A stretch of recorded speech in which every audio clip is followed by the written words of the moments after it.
Our Norfolk Southern's future hangs in the balance. After 7 hours of public comment, Atlanta City Council is preparing to vote on a redevelopment plan that could have major implications in Hampton Roads.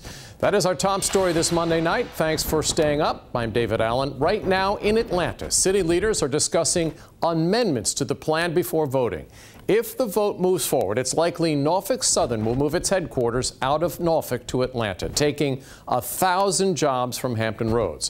13 News Now anchor Dan Kennedy is live in Atlanta tonight. And Dan, you've been following this meeting since it started, and still at this hour, no vote. Yes, still no vote. They've been discussing amendments to this vote, going through very particular wording in all of this, and they've been discussing that for the past 3 hours.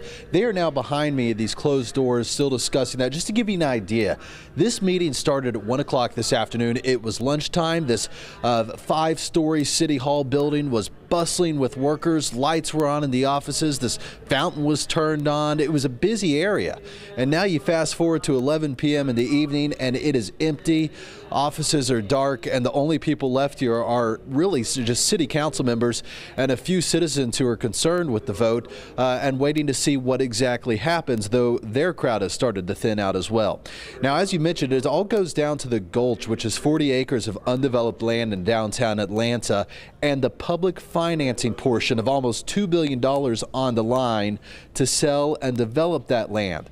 Now, Norfolk Southern owns some of that land, and it says it can move to Atlanta. It can move its corporate headquarters here to Atlanta if the sale goes through of that land. And that's exactly what city council members are discussing right now. So Atlanta has a lot to gain, no doubt, potentially getting its 16th Fortune 500 company if Norfolk Southern decides to move here. But Norfolk and Hampton Roads also has a lot to lose, as Norfolk could lose its only Fortune 500 company. A lot can happen with this vote. David, at this rate, we do expect a vote tonight, though it could come sometime after midnight. We're going to head back in and continue to keep an eye on it for you. Reporting live in Atlanta, Dan Kennedy, 13 News Now. All right, Dan, thanks so much. So we keep hearing about the Gulch. It's a big, mostly undeveloped hole, 40 acres big, as Dan mentioned. Next to Mercedes-Benz Stadium, the $5 billion redevelopment project is in the hands of a Los Angeles developer. They plan to fill the space with skyscrapers, hotels, shops, restaurants, and affordable housing.